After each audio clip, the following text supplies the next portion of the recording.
your age actually. Can you please, I have here my calculator.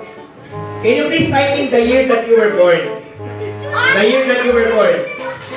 Yes, sir. Can you please type in how much cash do you have right now? C cash or cash? Ano po? Ay, wala po.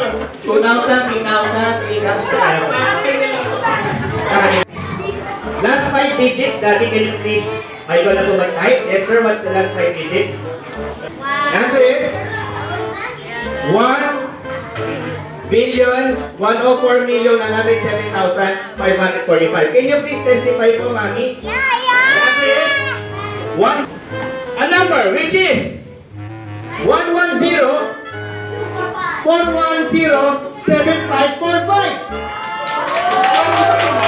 Tama, Daddy, tama. Tama, Pilipinas natin. Yung mag-asawa. Alam mo yun, Mami? This is very important number. Remember the number, ha? It's 110-410-7545. Very special number sa ito. Why? Because, kahit balik-balik ka rin mo ito, when turn upside down, shalala na. Shalala na! Oh, for the family. Thank you so much. Sige natin sa tapos ngayon natin. Thank you so much po. Enjoy the rest of the day. Maraming salamat po. Thank you po, Daddy. Thank you.